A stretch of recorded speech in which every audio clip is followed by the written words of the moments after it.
Good afternoon or good evening, depending on where you might be. My name is Kevin Michael Grace, and this is the KMG Show for Thursday, December the 3rd.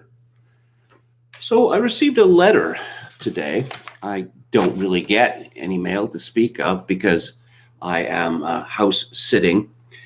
And I thought that I was going to have to, return the letter to whoever sent it because it was obviously meant for someone else. The address was wrong. And then I realized that it didn't have the name of a recipient on it. So I opened it up, and this is what it says. Greetings, my name is, I won't mention the person's name. My husband and I live in the X area. I wanted to address this letter to you personally, however. We have not yet had the privilege of meeting. I'm writing to people in our community because we wanted to share some information that has helped many during this pandemic. Millions around the world have prayed for God's kingdom to come here on earth. Matthew chapter 6, verses 9 to 10. The Bible promises that soon God will establish a kingdom or government here on earth that will replace all other governments. Daniel chapter 2, verse 44. What will that government accomplish? Healthcare system. No citizen of this government will say, I am sick.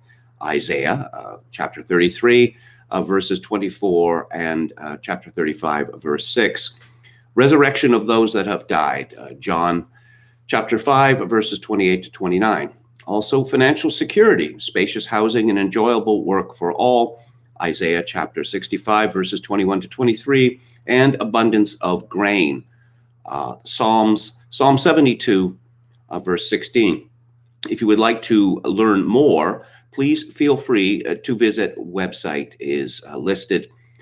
Keyword search God's Kingdom, regards, and the woman and her husband. So it's the end times, is it? One certainly gets that impression looking at the internet. And again, we'll start with the panic report, aka the Drudge Report. Peak virus USA. Death every 30 seconds. Pfizer slashes vax rollout.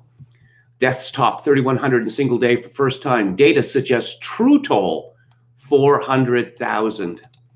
Doctors ration intensive care. Swamped. Hospitals scramble. First in line for jab. Healthcare workers say no. Former presidents volunteer to take publicly. Will vaccine nationalism rear its head? COVID skepticism saddles medics with another challenge. CDC tells Americans not to travel. Fauci issues Christmas warning.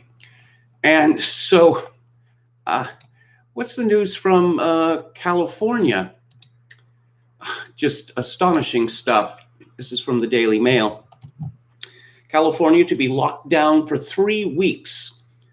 Governor Gavin Newsom announced a stay-at-home order for regions where ICU capacity falls below 15%, with most areas closing within days and the entire state by the end of the month.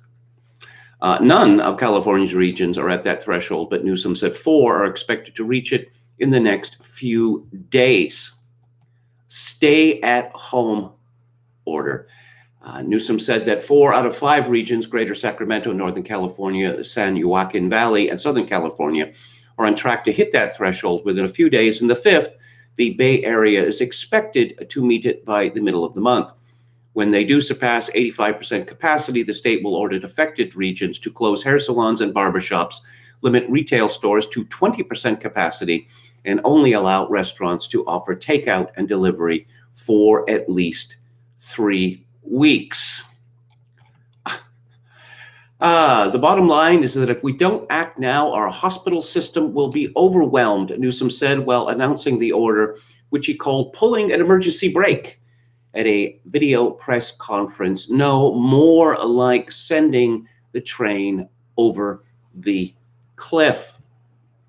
Newsom, who was quarantining at home after 3 of his children were exposed to the virus, warned earlier this week that he would take drastic action if the numbers didn't improve. Yes, once again, in other words, the beatings will continue until morale improves. This is the same Governor Gavin Newsom who was photographed in a $800 a plate restaurant called ridiculously the French Laundry, having sharing a meal with 12 people who were seated next to each other and none were wearing masks. Yes, that Governor Newsom. This is from The Hill. Los Angeles Mayor Eric Garcetti is calling on residents to stay home for all but essential activities as the city saw its worst coronavirus numbers since the first wave of the pandemic in spring. My message couldn't be simpler. It's time to hunker down. It's time to cancel everything. And if it isn't essential, don't do it. Don't meet up with others outside your household. Don't host a gathering. Don't attend a gathering. And following our targeted safer at home order, if you're able to stay home, stay home. He tweeted, the new year brings hope. No sense of irony from Eric Garcetti. For vaccines and for stopping this pandemic. But here's the truth. We're in for a long, hard winter. They all used that phrase or something similar. All of them, as if it went out in a memorandum. As the worst hits us, stay home as much as you can. Cancel any non-essential activities. Hunker down, LA. We'll get through this together. I'm going to be reviewing Terry Gilliam's film Brazil at 5:30 Pacific, and we're all in this together, says Robert De Niro's character, but he is on the side of good and not evil. There's so much that is happening now that seems to resemble Brazil. One could say that it is truly prescient and essential. What's essential? Well, the government will decide what's essential, or the latrine Wallace, aka the health bureaucrats. Just a reminder that according to a study that so panicked Johns Hopkins University that it pulled it from its website, surprisingly, the deaths of older people stayed the same before and after COVID-19. In fact, the percentages of deaths among all age groups remain relatively the same. And for this, apparently we're just going to close down society entirely. Yes, staggering. This is from Mediaite. New CDC data suggests true coronavirus death toll is now near 400,000. Isn't 400,000 the number that Joe Biden, president-elect, a trademark copyright symbol, used in one of his debates? It's almost as if the data is being fiddled with in order to make Joe Biden a profit. As the United States broke another grisly record with over 3,000 coronavirus deaths in a single day. It's funny, for a story that is so grisly, that the media seems to be taking such delight in it. Data from the Centers for Disease Control suggests the true cumulative U.S. death toll is near 400,000 souls lost. According to the Center for Systems Science and Engineering at Johns Hopkins, the official confirmed U.S. coronavirus death toll for Wednesday was 3,157. The official confirmed U.S. total death toll is now 273,847 as of Wednesday. But according to an analysis of CDC data on excess deaths related to COVID-19, the true death toll is at least 100,000 more. Oh, I see how this works. Shut down the society, shut down the economy, put all of these people out of work, terrify the population, make the population believe that every single other person on earth represents a dire, deathly, in fact, threat to them, induce societal-wide despair, and and also instruct the hospitals not to treat people for cancer, diabetes, heart disease, et cetera, et cetera, et cetera. And you get more excess deaths. Well, how about that? And apparently, what? Are all deaths now in the United States going to be blamed on COVID-19? Well, it would appear so because we don't want to make Joe Biden look like a panic monger. Now, would we? From the Wall Street Journal. When Pfizer Inc. said last month it expects to ship half the COVID-19 vaccines it had originally planned for the year, the decision highlighted the challenges drug makers face in rapidly building supply chains to meet the high demand. Scaling up the raw material supply chain took longer than expected, a company spokeswoman said, and it's important to highlight that the outcome of the clinical trial was somewhat later than the initial projection. Golly, they wouldn't be delaying this just like they delayed the announcement so that it is only rolled out when Joe Biden becomes president, if he becomes president. No, a pharmaceutical giant like Pfizer wouldn't be involved in that sort of thing. Only a conspiracy theorist would believe that. How about this? Seeing as we're talking about conspiracy theories, I didn't notice this when it came out, which was 2 days ago. This is from the London Times. Shutting shops at the end of November was a, quote, psychological shock, unquote, tactic to bring home the need for restrictions to arrest the spread of the virus, the country's health minister has admitted. Non-essential retailers were forced to close at the end of October as infection rates reached the highest level in Europe and hospital admissions threatened to overwhelm intensive care units. Shops will reopen today after a decline in infections.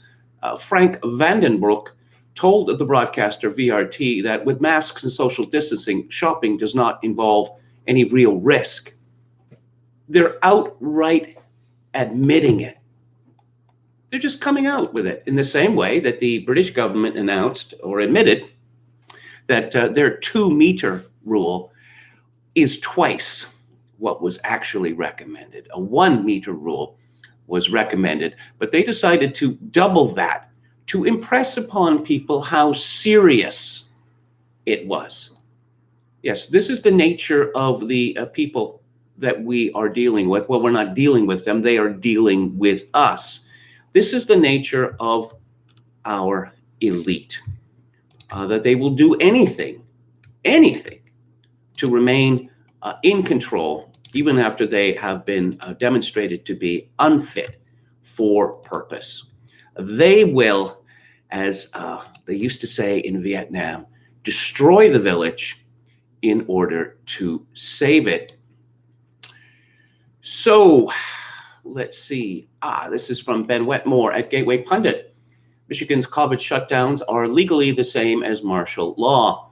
And I'm looking at a picture of the governor, Gretchen Whitmer, with her strange rubbery face. Restaurant owners have been urging defiance of Michigan Governor Gretchen Whitmer's shutdown orders. Citizens in Michigan have been bristling under a mask mandate, even though the Michigan Supreme Court has repeatedly struck down Whitmer's orders. These orders from the governor are not laws, however, and they're based on the broadest interpretation possible of her powers under state law for emergencies. 8 months into that emergency, the governor still claims immediacy requires her to ignore the legislature and the judiciary in order to prevent the crisis she sees with the data only she has. Some are arguing that the situation is not a shutdown or a mandate or orders, but rather the imposition of martial law. And if Trump does the same thing, on what basis will these people possibly object? We see the governor is ignoring the legislature and the judiciary because of a crisis. Well, stealing a presidential election would seem to me to fit the definition of a crisis. Would it not? Meanwhile, in Canada, there are still a few people who are protesting against martial law, the imposition of a police state. But Michael Corrin has taken to iPolitics to let us know what bad people they are. He writes, Derek Sloan, the Conservative MP for Hastings, Lennox, and Addington, is quite the star among the hard-line Conservative right. Earlier this year, he questioned the national loyalties of Canada's chief latrinewala, Dr. Theresa Tam, And now he has sponsored a parliamentary e-petition that questions the safety of the much anticipated coronavirus vaccine. The petition argues that bypassing proper safety protocols means COVID-19 vaccination is effectively human experimentation, an allegation which has no basis in fact, but is soaked in hyperbole. Well, actually, it does have basis in fact, as I will get to. Sloan's petition now has almost 24,000 signatures, meaning that the government will be obliged to respond and that Tory leader Erin O'Toole must be in political agony. On the one hand, he has promised a new, more inclusive and modern party free of ultra-conservatism, boo, and conspiracy theories. But on the other, he knows that a significant minority of the grassroots membership of his party supports this sort of thing. Witness the phenomenal success in the recent leadership contest of social conservative candidate Leslyn Lewis. Justin Trudeau must be smiling. Yes, Sloan, Michael Corrin explains, is no stranger to controversy. He's a devoted member of the Seventh-day Adventist Church. In other words, according to Corrin, he must be a kook, which places an extremely high emphasis on the imminent second coming of Christ. It's relatively small, with perhaps 60,000 adherents in Canada and 23 million internationally. It does some fine charity work, of course, but it's also bitingly harsh on many social issues. For example, in God's original plan, every pregnancy should be the result of the expression of love between a man and a woman committed to each other in marriage. But unfortunately, since the entrance of sin, Satan has made intentional efforts to mar the image of God by defacing all of God's gifts, including the gift of procreation. Abortion is out of harmony with God's plan for human life, and sexual intimacy belongs only within the marital relationship of a man and a woman. The Bible makes no accommodation for homosexual activity or relationships. Sexual acts outside the circle of a heterosexual marriage are forbidden. This is standard Christian theology. Quote, Seventh-day Adventists are opposed to homosexual practices and relationships, unquote. Oh dear. Apparently, they're not too keen on trans rights either. We don't know if Sloan stands by all of these ideas, Corrin writes, and if he does, he has the absolute right to do so. But some vital questions need to be asked of him, his leader, and the conservative movement in this country. Does Canada move forward with a serious political dynamic and forward-looking parties? Or does it sink into a political atmosphere where Trumpian extremism has far too much sway? Over to you, Mr.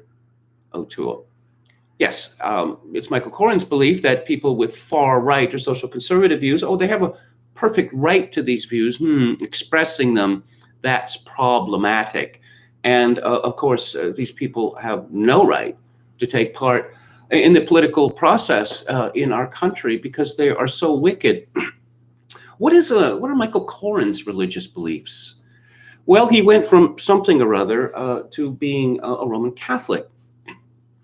Then 20 years ago or so, he left Roman Catholicism for Pentecostalism.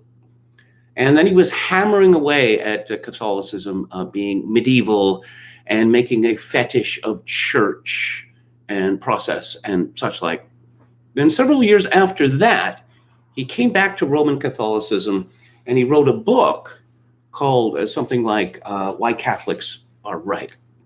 Michael Corrin did quite well in Catholic circles, writing for Catholic publications, speaking to Catholic groups. But then secretly, he started attending Anglican services. And when this was found out, the Catholic groups that had supported him no longer supported him. And he was very bitter about that, accusing them of trying to censor him.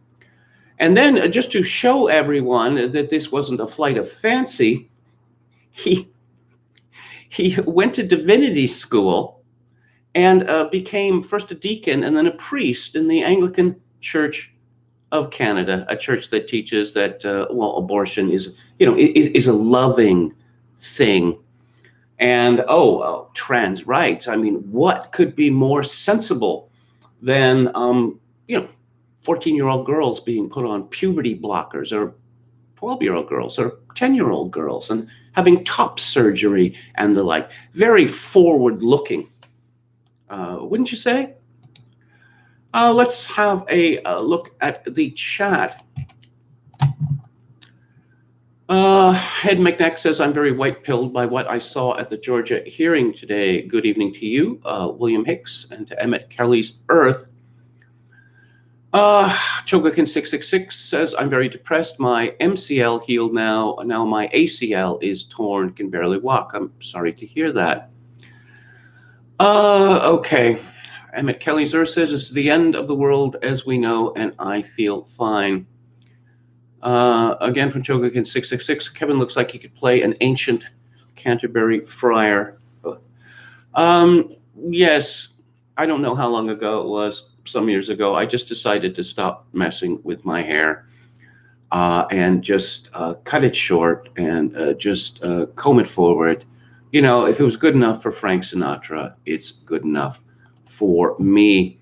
Middle Mike says, do you think Trump will declare martial law and order a new election? He was definitely hinting at that yesterday. I can't say.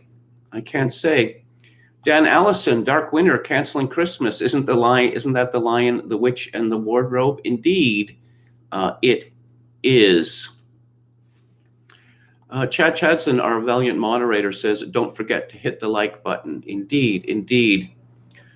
Hello, Professor Paul.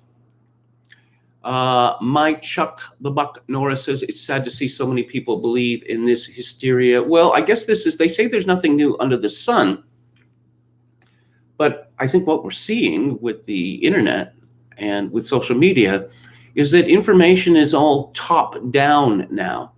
People don't get their information from their equals.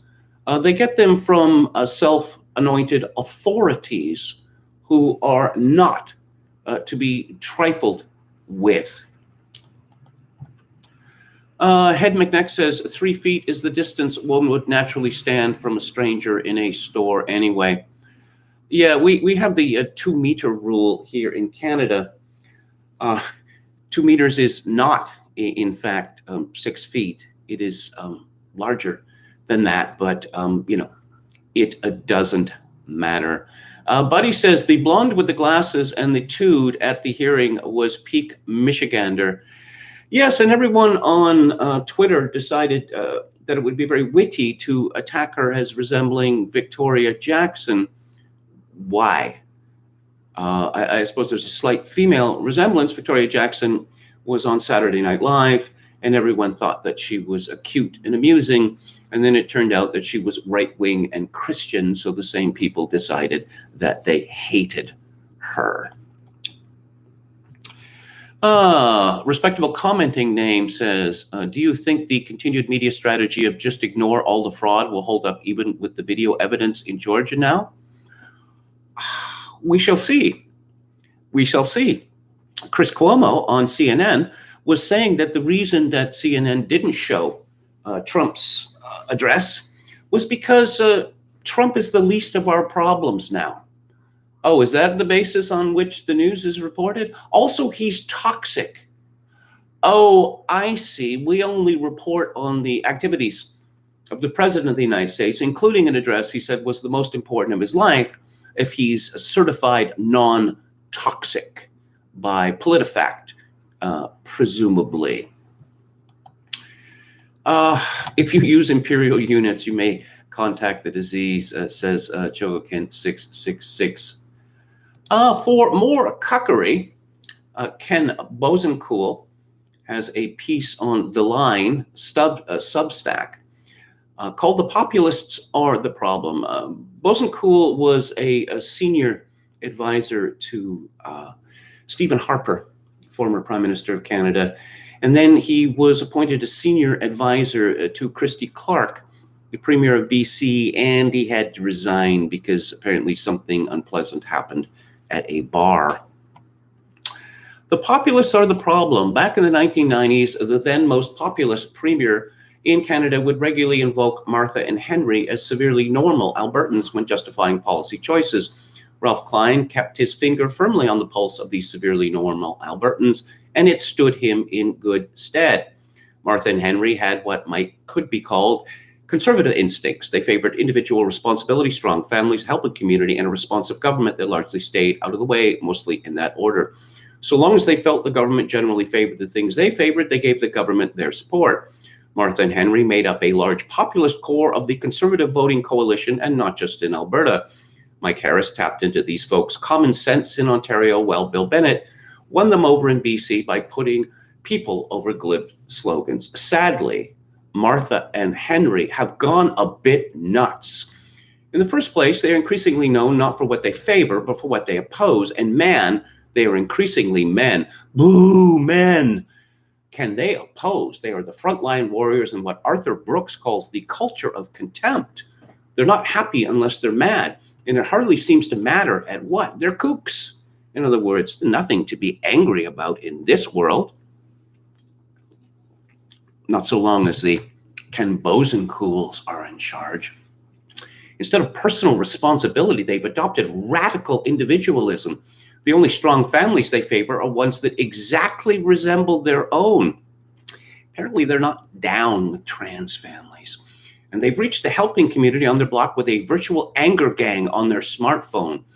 And believe you me, at Martha79453 and at Henry83795 are a force of nature on Twitter, or perhaps now Parley, with their 15 followers each. You see, they're not only kooks, they have no audience.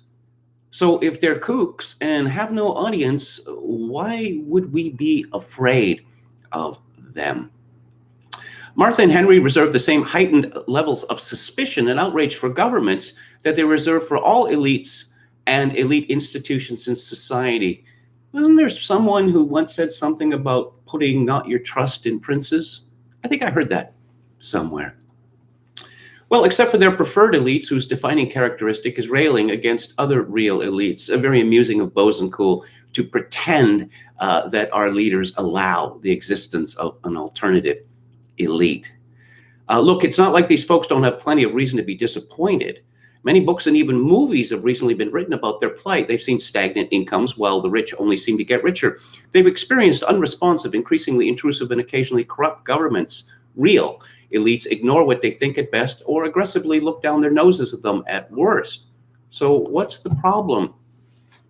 And while not all the Marthas and Henrys of yesterday have become, well, angry on Twitter, there's a growing army of them. Take COVID, please. Very amusing, Ken. Where Martha and Henry would have personally felt responsible to take public health advice and wear masks, Martha and Henry on the internet rail against the affront of health and government elites telling them what to do. Well, we know that masks don't work.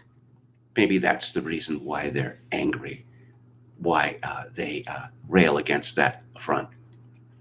While Martha and Henry would have called grandma twice or thrice a day to ensure she was okay, Martha and Henry on the internet demand unmasked entry into the senior citizens' residence to see her.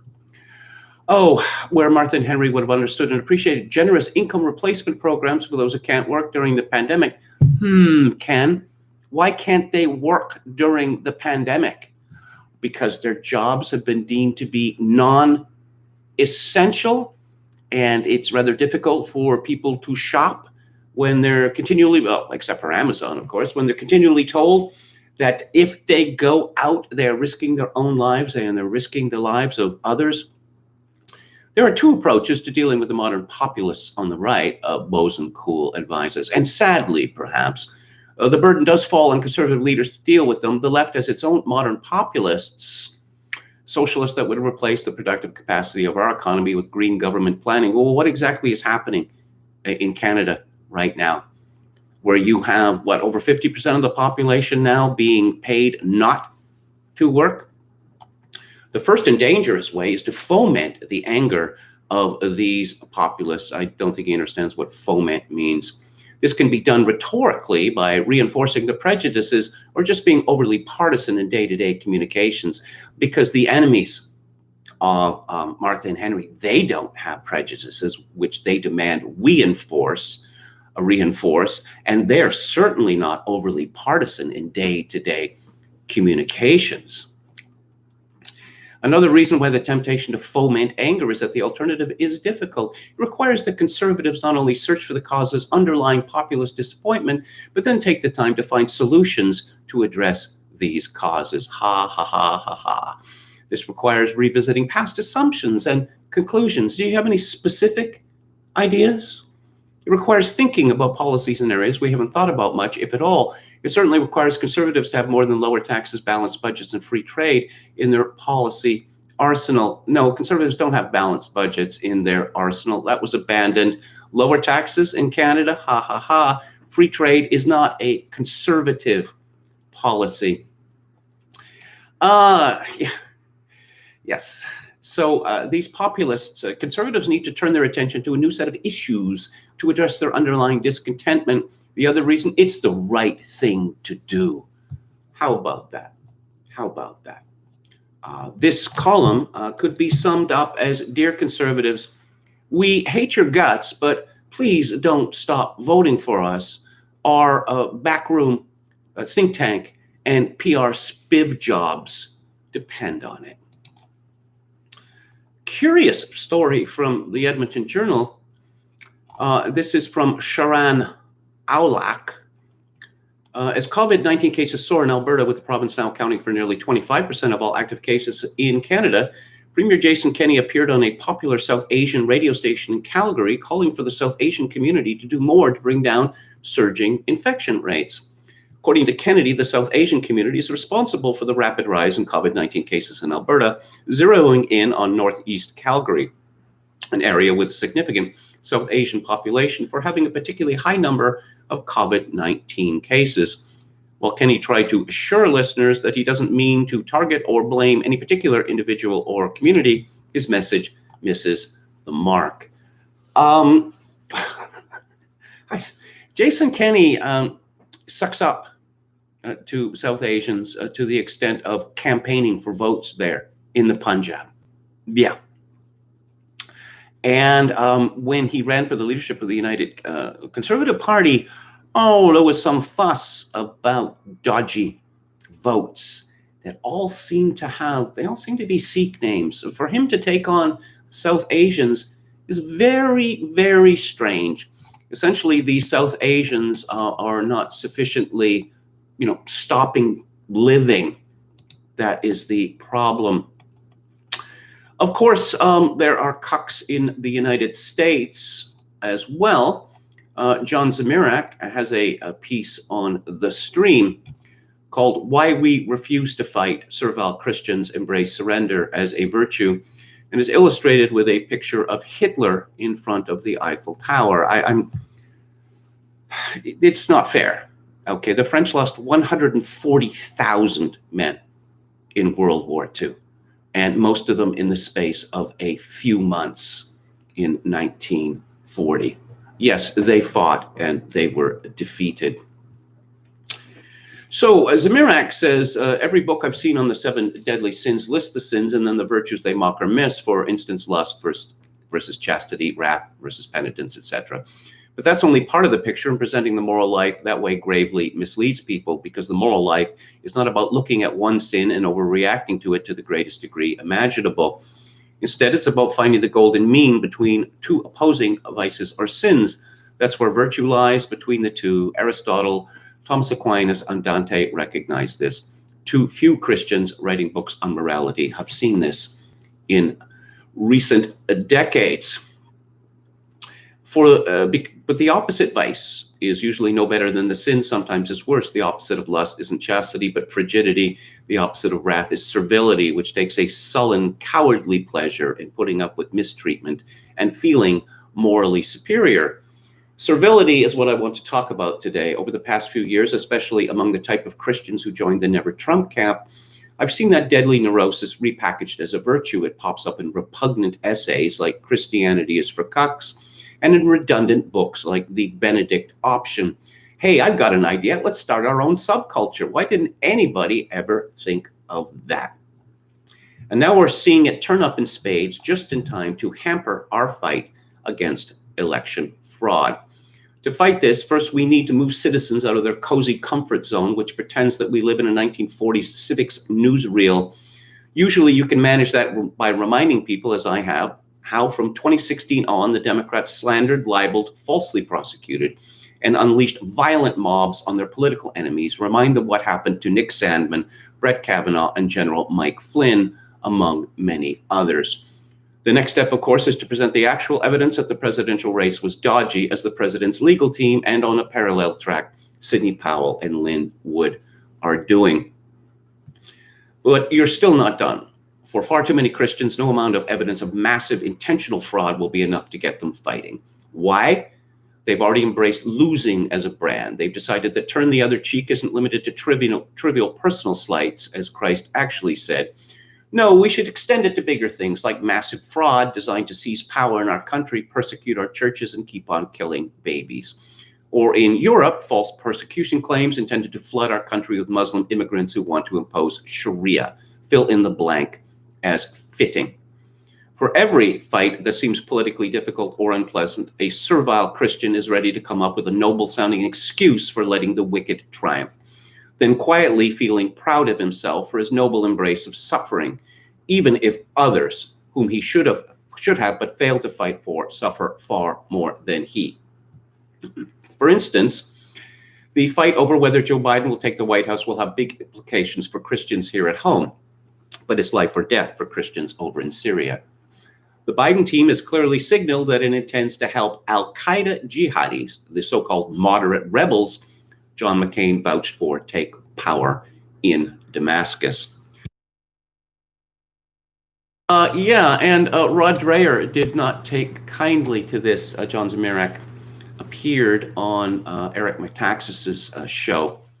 And Dreher, who is famous for carrying on about the bullying that he endured as in high school, as if it had happened yesterday and not 40 years ago, throwing his late father and his late sister under the bus in order to make himself look better in comparison. Dreher tweeted, "Hey, Eric Metaxas, in this op-ed you tout, Jay Zmirak IDs me as one of the servile Christians who won't defend Trump. Jay-Z says on your show that he wouldn't piss on Christians like me if we were on fire. Am I servile? Would you piss on me, old friend?" Yeah, well, someone should tell Rod Dreher to avoid rhetorical questions. Yes, this story from Agence France-Presse. U.S. Jewish doctor tweets on treating COVID patient with Nazi tattoos. A Jewish doctor working with coronavirus patients in California shared his shock about the moment he saw neo-Nazi tattoos on the body of a severely ill man he was treating. As his team, which included a black nurse and a respiratory specialist of Asian descent, of course, prepared the man to be intubated, Taylor Nichols said on Twitter that he spotted the Nazi tattoos. "We all saw the symbols of hate on his body, outwardly and proudly announced his views. We all knew what he thought of us, how he valued our lives." But Dr. Nichols did the right thing. As has been pointed out, this is, I think, the fourth time that Taylor Nichols has come forward with this astonishing and inspiring story of treating wicked men with swastikas on their bodies. Who knew there were so many? It was my impression that Nazism very much minority preference in the United States for reasons that should be obvious. But no, it's been sad to see so many doctors and nurses use COVID-19 as an excuse to demand public adulation for, doing their jobs. Steve Watson writes on Summit News, UK government medical official says masks should be worn for years. The UK's Deputy Chief Medical Officer warned Wednesday that despite the arrival of COVID vaccines, face masks will still have to be worn for years to come. Professor Jonathan Van Tam, I'm looking at a picture of him. He is not a Briton. And once again, isn't it remarkable how so many of these latrine wallas who rule our lives now are not native to the countries that they are bossing. around.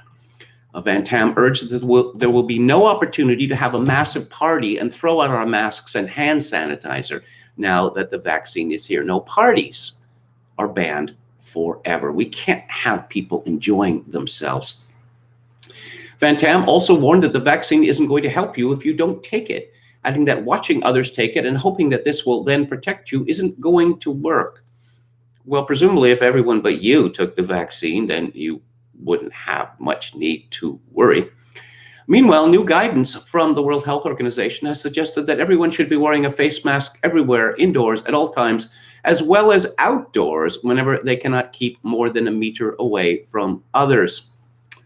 And he embeds a tweet from Sean Davis of The Federalist, who reminds us that a massive Danish study on mask usage found no statistically significant difference in coronavirus infection rates between mask wearers and non-mask wearers. In fact, according to the data, mask usage may actually increase the likelihood of infection.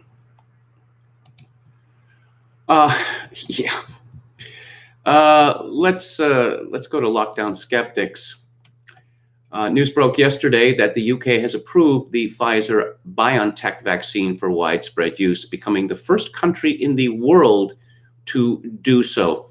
The regulator, Britain's Medicines and Healthcare Products Regulatory Agency, has said the jab offers 95% protection against COVID-19 and is safe. The NHS plans to begin the rollout as soon as next week. This is a medical breakthrough, and on the face of it, good news. Nonetheless, many Britons are not yet convinced that the vaccine is safe.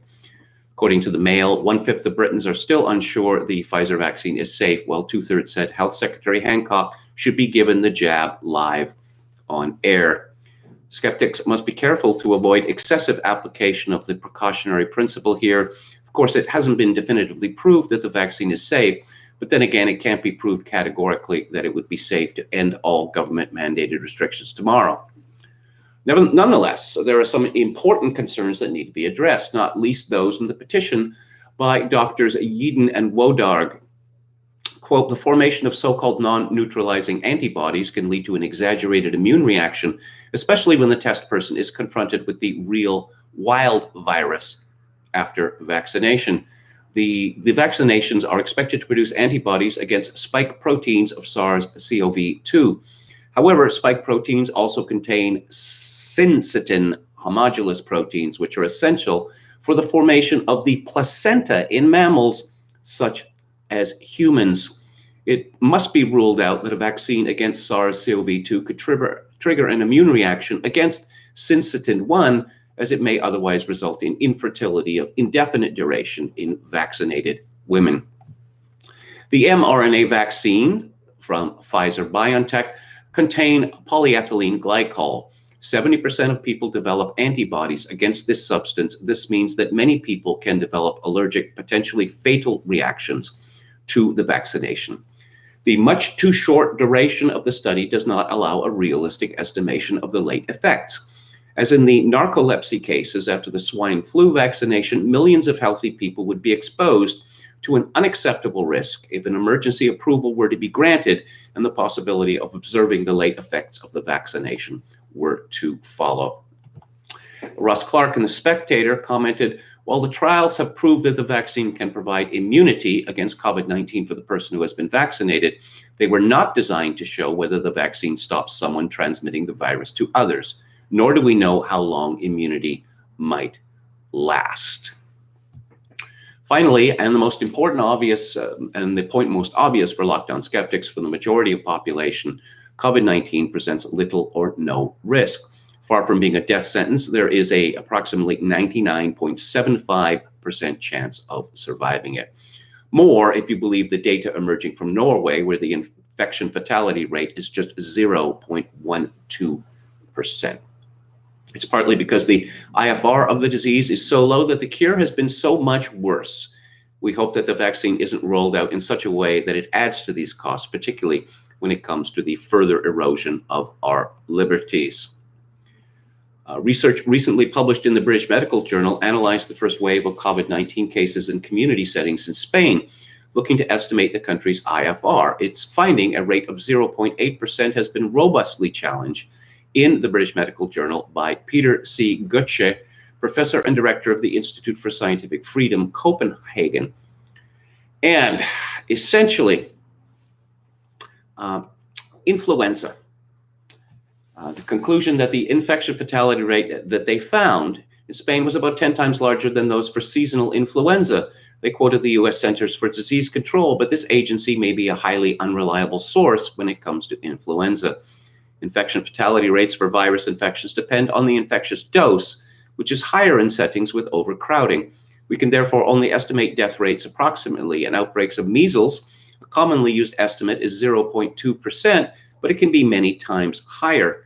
When measles hit a non-immune population in the Faroe Islands in 1846, 78% were attacked, and the case fatality rate was 2.8%, over 10 times higher than the usual rate.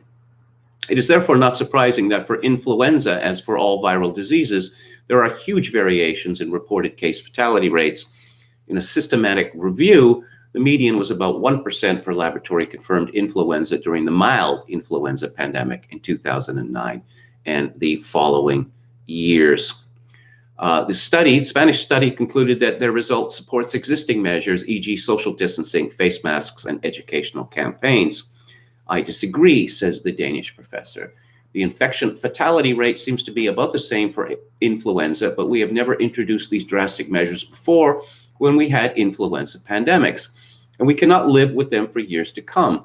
The World Bank has just estimated that the corona pandemic has caused an increase of about 100 million people living in extreme poverty. This is not because of COVID-19. It is because of the draconian measures we have introduced. We need a better strategy. That's the dream. But as I have said several times on this show, it seems that nothing short of a revolution or a series of revolutions is going to change what we're getting from our new leaders, our new gods, the latrine Wallace, because then they'd have to admit that they have simply bollocksed everything since March. Let's look at excess deaths in 2020 and a fellow called Guy Bédoyer. Let's look at the beginning of 2018. For the first 8 weeks of 2018, thanks to a flu epidemic, the weekly registered deaths exceeded 12,000 every week. In week 2 of 2018, registered deaths exceeded 15,000. Indeed, for those weeks, the registered deaths exceeded the 5-year average by a considerable margin, as much as 14.8% in 1 week. The average weekly death rate for the first 8 weeks of 2018 was 1,895 per day. Both 2017 and 2018 were considerably worse than the same couple of months in 2019, when only week 2 exceeded 12,000. So you can't attribute early 2018's or early 2017's high figures to post-Xmas delayed registration. Week 51 of December 2019 incidentally showed a total of 11,926 registered deaths, a tad under 12,000, and that's from 2 months before the pandemic. In short, the first 2 months of 2018 were worse than the last couple of months this year. Those are facts, but facts have given way to hysteria, panic. Laramie Hirsch sent me a story from CNN, what it feels like to get an mRNA coronavirus vaccine. So this fellow named Yassir Batalvi, a 24-year-old recent college grad living in Boston area, said he originally signed up to join a trial on the NIH website back in early July because he felt moved to do something to help during the pandemic.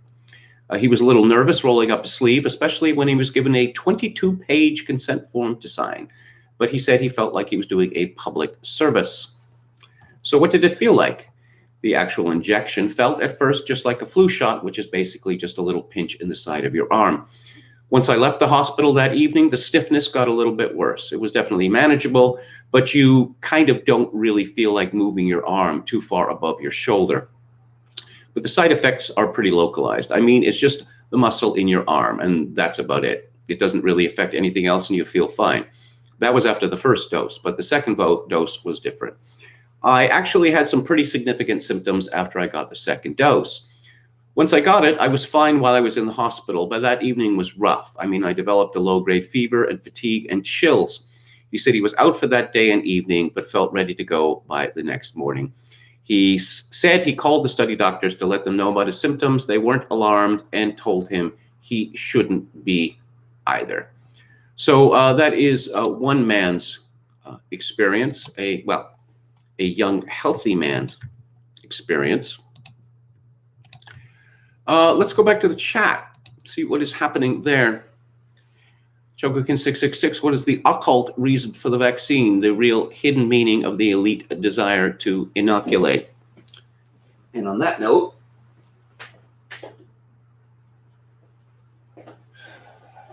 more light.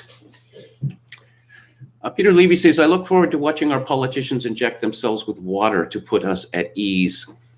Why does the vaccine require 4 separate injections? Metal Mike says, Peter, likely for the profits. Bob Paxton says, my greatest fear is that my HMO will not cover the vax. Adam says, being Christian is not about putting oneself at the mercy of others. Dudu says, yes, in the physical sense, but assuming this was planned by an occult elite, I'd say this would be a way of showing that you were not in charge. Let there be light. Fiat lux, says Dr. Paul. Metal Mike says, Beastie Boys would fight for your right to party. Yes, that was one of the COVID songs suggested yesterday on Lockdown Skeptics. Let's see. Tucker Carlson was right about Powell. Okay, well, we shall see. Metal Mike says, did Jason Kenney, a.k.a. Randy from the Trailer Park Boys, wear a turban during this outreach? He wore garlands of saffron. He didn't go full native like Justin Trudeau and his family, all of whom were dressed like Maharajas. Just absolutely humiliating. Mark Perot says, speaking of puberty blockers, I'm an instructor at the school board and I received a notice announcing mandatory social justice training. I want to unsubscribe, but I'd probably be blacklisted. Again, from Metal Mike, Chrétien ran as a populist, jobs, jobs, jobs. The little guy from Shawinigan, he ended up doing NAFTA and sold this out to China. Yes, and a man called Gordon Lee, now a Canadian citizen, and the son of Li Kai-shing, Chrétien, and he had a business relationship.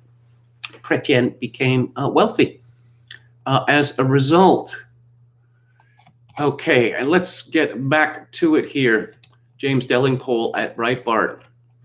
Wild jubilation has greeted the announcement that the United Kingdom is to become the first country to roll out a Chinese coronavirus vaccine. Personally, I'm not celebrating. You really don't need to be a conspiracy theorist to have reservations about a Rush-released vaccine. Just listen to the British government's own experts who warned on Wednesday that due to a lack of testing, it couldn't be guaranteed that it would be safe for women who are already pregnant or plan to be in the medium term. So they shouldn't be encouraged to get vaccinated until more data was available. Back when I had television, the stations that I watched had a lot of pharmaceutical ads implying that it was an old audience. And they were constantly touting these drugs, which might be dangerous for women who could get pregnant. And I thought, isn't that all women between, say, 14 and 50? That's an awful lot of people. That was right up there with my favorite contraindication, as they call them, trouble swallowing. And I thought, swallowing? After breathing, that's the thing that I do most. Dr. Michael Yeadon and Dr. Wolfgang Wodarg, who have written to the European Medicines Agency, citing safety concerns for human trials and saying that it should be halted immediately until these issues could be addressed. Yes, Yeadon was head of respiratory research at the very company, Pfizer, responsible for the first vaccine to be used on the British population. Wodarg, meanwhile, is the former head of a public health department in Germany, so the concerns about the vaccine can hardly be dismissed as the work of cranks. And then Dowling Pole talks about some of the dangers, which I've just gone over. And he says, perhaps the biggest worry about this vaccine is that it may be made compulsory. Prime Minister Boris Johnson has insisted there are no government plans to force people to take the vaccine, but Vaughan Gething, the health minister of the hard-left Welsh government, has already jumped the gun on this by launching health ID cards in Wales. This has understandably raised fears that vaccines are going to be made compulsory through the back door. The UK government's vaccine minister, Nadhim Zahawi, has already hinted at this earlier this week. He said some venues or businesses might insist on proof of vaccination before allowing customers entry. In other words, even if the government does stick to its promise not to make immunity passports a condition of being a free citizen, it may be relying on sympathetic businesses to do its dirty work for them. Let's see. Hence the concerned intervention in Parliament during the tier lockdown debate this week by Steve Baker, MP, during a speech by fellow Conservative lockdown skeptic Desmond Swayne, MP, who tweeted, "The government would set the seal on its reputation as the most authoritarian since the Commonwealth of the 1650s should they use coercion to ensure vaccination. But it is as nothing as the enthusiasm of Labour for even more coercive and restrictive measures." This is a terrifying prospect. The prospect of being denied the freedoms of normal life, unable to book air tickets or even go out to pubs and restaurants on board with a health passport scheme. It's like something out of a dystopian science fiction novel. The people who've been warning this was coming for many months now have been dismissed by the mainstream media as crazed conspiracy theorists. It's starting to look like they may have been right all along. Yes. How long have we heard that Bill Gates, his plan was to force everyone in the world to be vaccinated, presumably again and again and again? Oh, and this from Joe Biden. All mandate masks in interstate transportation, federal buildings, ask people to mask for 100 days. And then what? Obama says he will take COVID vaccine on live TV to convince people it's safe. This is from Steve Watson at Summit News. If Anthony Fauci tells me this vaccine is safe, absolutely, I'm going to take it. I would like independent verification that what he is being injected with is actually the vaccine and not saline water. Because I'm not. Who volunteers to be the first for this sort of thing? I suppose if you volunteer, if you are absolutely certain that there was no risk involved, but how could one be absolutely certain of that? I suppose Michelle Obama is past childbearing age now. For Paul Joseph Watson on Summit News, companies in U.S. unlikely to make COVID vaccine mandatory condition of employment. Nearly half of Americans say they won't take it.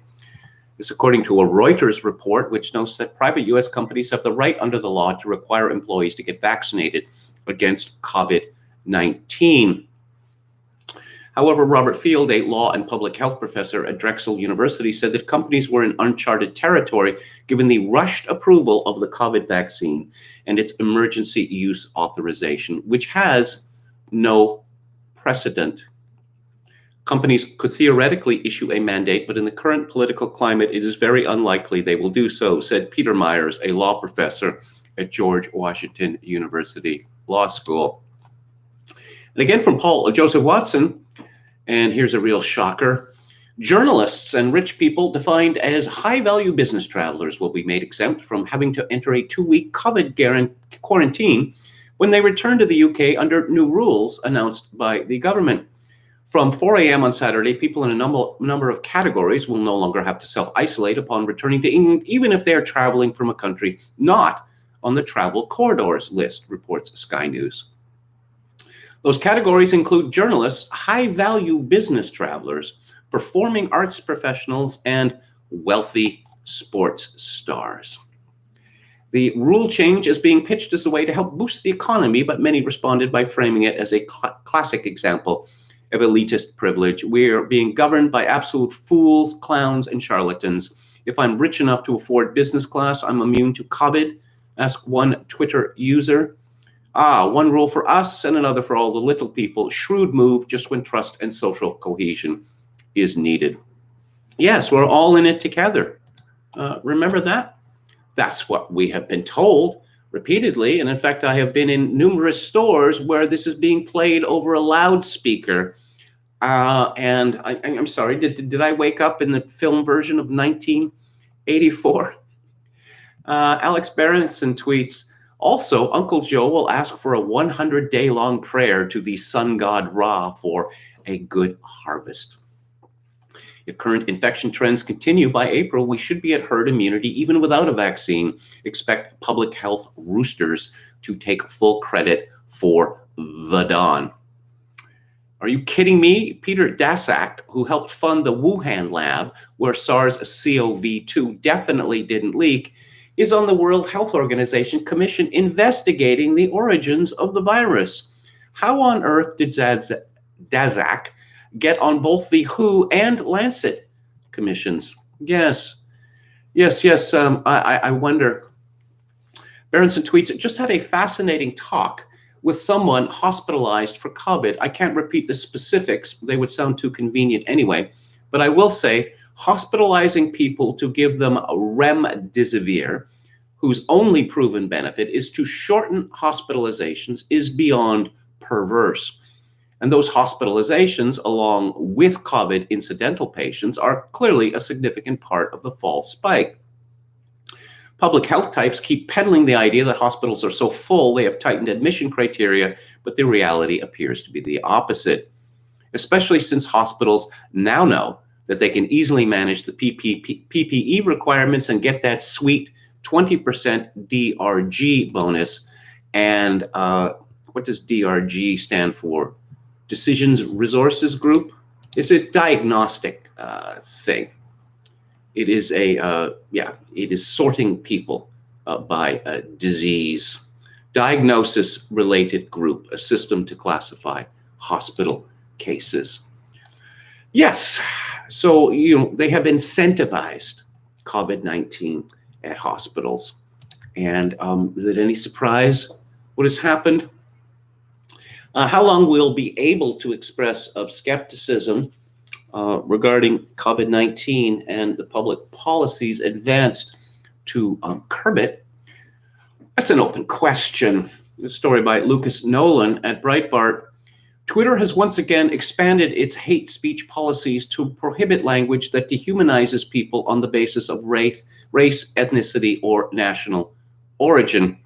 The change in policy comes more than 2 years after Twitter said that it intended to ban dehumanizing language, and over 6 months from the last change to the site's policies that banned hate speech regarding to age, disability, or disease. That's interesting. This doesn't bother me, but I get a lot of reply tweets along the lines of, shut up, boomer. We don't want to hear what an old man has to say. Shouldn't Twitter's algorithms be ruthlessly scrubbing this from my timeline? Twitter will now require users to delete tweets with dehumanizing language targeting people based on their race, ethnicity, or national origin. I would like more details about that. If you say, I don't like this person who happens to be a member of such and such a group, does that count? If you say, I don't like the way certain people are acting in certain countries, European countries say, would that be enough to get your get that tweet removed? I suspect that it will. And let's talk about the disputed, as Twitter would say, 2020 presidential election. Sebastian Gorka has a piece in Breitbart.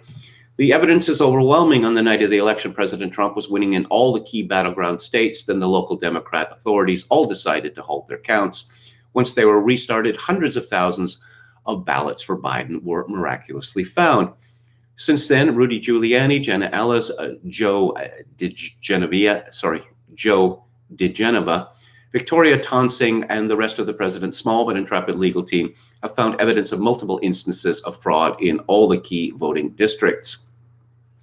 Now, brave Americans have dared to challenge decades of Democrat voter fraud by giving their names to sworn affidavits and publicly testifying to the crimes they have witnessed and voting results that simply cannot be empirically true. Two of the most powerful to date were the sworn Michigan State Senate testimony of Dr. Linda Lee Tarver, a woman who has worked officially on election integrity for decades and who has testified to felonies committed within polling stations. She spoke of Republican poll watchers threatened and intimidated and countless pristine and unfolded mail-in ballots processed for Joe Biden. Then we have the forensic testimony from last week's Pennsylvania hearing. Retired Army Colonel Phil Waldron, a former combat officer with a background in information operations and electronic warfare, disclosed that in one 90-minute period, more than 570,000 votes were tallied for candidate Biden and 3,200 votes for the incumbent. It's all on video. So Sebastian Gorka isn't blackpilling. He concludes, Donald Trump, the man, has always been a fighter and a patriot. Now it's time to fight like he's never fought before. And this time, more than 74 million Americans are with him. Sadly, National Review, of course, is not. They just think it's disgraceful that Trump has the nerve to complain against such blatant election fraud. And as I said a couple of weeks ago, I think one of the reasons that we are seeing, well, it's not a denial, because who comes forward to say, oh, no, this person is lying, et cetera, et cetera, et cetera, that video was faked. They say that it's not relevant, that there's no significant evidence of electoral fraud. And now they've gone, oh, we're not going to report what the president says anymore because he's toxic. There's a war going on between Breitbart and Lynn Wood, who is one of the attorneys who is fighting against election fraud. And Lynn Wood was a major Democratic donor for decades. And really, Donald Trump donated to Democrats, including to Bill Clinton. So Lynn Wood responded, Breitbart is dishonest. Historically, I am nonpartisan. This year I was partisan because I love Donald Trump. I donated $375,000 to Trump PAC. Senator David Perdue solicited a $25,000 donation, and I gave it to him. I gave $5,600 to Representative Doug Collins and hosted a fundraiser for him. I estimate that I have given WinRed $10,000 plus this year. I've donated several $1,000s to other Republican candidates and $150,000 to a conservative PAC for congressional candidates. I don't know why donating to Democrats would supposedly disqualify one. From Breitbart, Newt Gingrich says that Lynn Wood and Sidney Powell's don't vote strategy would cripple America. It's, of course, it's concerning, or it outrages a great many Trump supporters that, say, representatives, senators who he personally helped win have uttered not a peep in support of Trump. Joe Hoft at Gateway Pundit writes, what is Georgia's Governor Kemp going to do now that the Georgia results he signed off on are invalid? Georgia Secretary of State Brad Raffensperger certified the election results in November, giving Joe Biden the state's 16 electoral votes. Working as an engineer throughout my life, I live by that numbers don't lie. As Secretary of State, I believe that the numbers that we have presented today are correct. The numbers reflect the verdict of the people, not a decision by the Secretary of State's office or our courts or of either campaigns. He then took no questions. Even at that time, the recount appeared to be rigged, Hoft writes, because election officials were not checking signatures, and it was also revealed that the state instructed officials to report original vote totals. Furthermore, only one election observer was allowed at every 10 tables. Several Georgia recount workers, including Democrats, have described odd batches of pristine ballots with perfectly marked bubbles, all for Joe Biden, during the courts. One Georgia recount worker went on the record in Wood versus Raffensperger and described an odd batch of ballots that stood out, pristine sheets with no markings that went 98% to Joe Biden. The monitor describes how ballots that had been handled looked worn and had already been written on, except for a magical pristine batch for Joe Biden. The recount worker said this pristine batch of ballots had a different texture and that the markings for the candidates were unusually uniform, as if marked by a ballot marking device. President Trump tweeted to Brian Kemp to get tough after virtually zero ballots were rejected this election, compared to a 4% rejection rate in years past. People do all sorts of things with ballots. They may tick more than one box. They may write personal message on it suggesting that actually someone else should have this office. The idea that virtually no ballots are rejected in any election, that doesn't pass the smell test. According to NBC News, President Trump lashed out at Attorney General William Barr Thursday, bolstering recent reports that he has lost confidence in Barr, the country's top law enforcement officials. He hasn't done anything. He hasn't looked for voter fraud, Trump complained at an event in the White House, adding that Barr's investigators haven't looked very hard either, which is a disappointment, to be honest with you. Asked whether he still had confidence in Barr, Trump said, "Ask me that in a number of weeks from now. They should be looking at all of this fraud. This is not civil." He thought it was civil. This is not civil. This is criminal stuff. This is very bad criminal stuff. He did not answer follow-up questions about his timeline.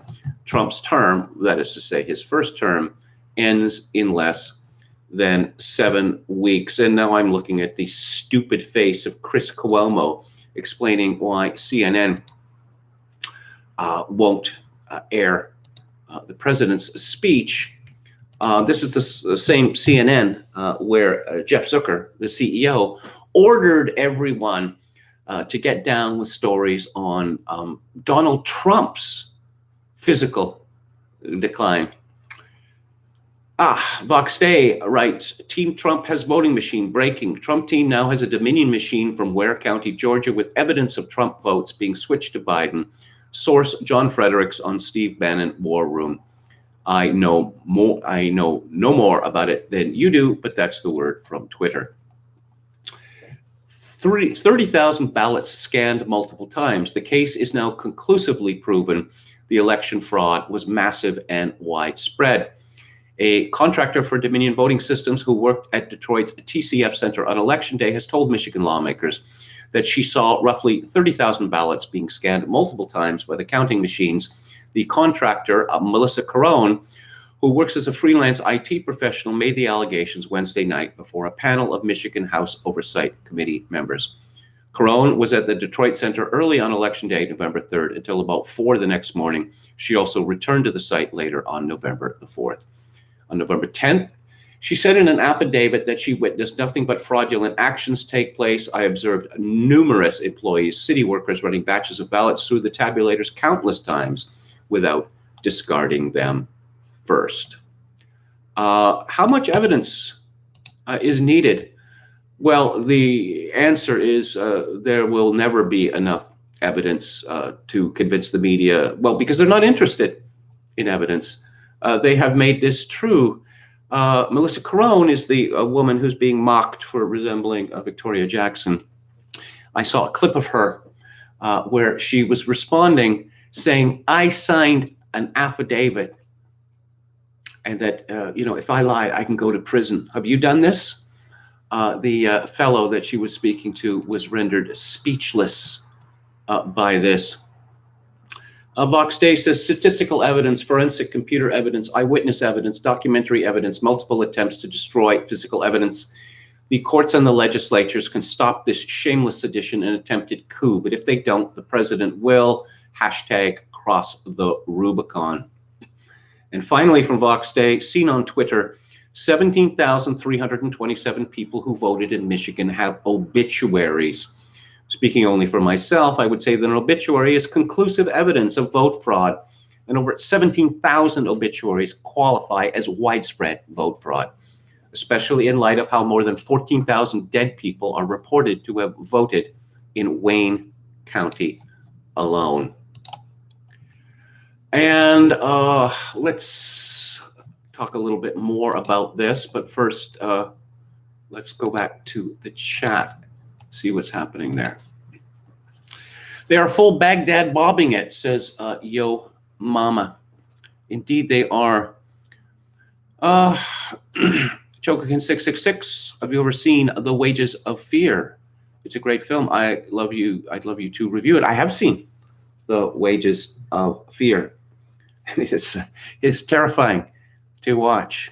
If you ever want to see how you can ramp up tension, you watch that. I also very much enjoy the remake of it, or the American version. That's not quite right. Billy Friedkin's Sorcerer, which was finally released, a couple of years ago. Metal Mike says, I have never bought the Harper worshipped by conservatives. Harper was a globalist. Well, of course he was. Harper came out of the Reform Party, and he had bitter disagreements with Preston Manning. But what he shares with Manning is an addiction to process. These people have no interest in the actual thing. It's just, if the I's are all dotted and the T's crossed, then it's fine with them. In the same way that the Conservative Party now thinks that overrunning Canada with foreigners is just fine, so long as it is done legally. What else do we have here? Mark Perot adds, I meant to say I wanted to go opt out and express my objection to this indoctrination, but my colleagues are woke scolds. The last workshop they had was promoting trans inclusivity. Okay, and let's scroll down to the bottom. Truth Hunter says, let's be honest, we don't really care what the media says, so who cares if they want to acknowledge the truth or not? I certainly don't care what they think. Yeah, there's a problem there, though, because a lot of the people that we call normies still believe that if it's on CNN, it must be true. Because if it weren't true, why would it be on CNN? Oh, I heard the election's over and that Biden won and that Trump is being a crybaby. Are you familiar with the evidence of vote fraud? There's no evidence of vote fraud. Well, of course there is. Oh, but it's not significant evidence of vote fraud. James Best Diners Club Card says, overturn every election since some fraud occurred. No. Again, one of the reasons why the media is so terrified of this, because the level of cheating in this election is a multitude of times higher than the normal cheating. Republicans have said for decades that they have to win races by 2% or more, otherwise the Democrats will cheat and steal them. And this was just accepted. Oh, well, come on, come on. Fraud, you can't get rid of it. I don't know, you could require ID, paper ballots, no voting machines, voting on the day of the election. Bob Paxson says, will we be hearing about the racists who replaced the mysterious monolith in California with a cross? YT says, what the hell are those monoliths? Another 2020 thing that doesn't make sense. I want the old life back.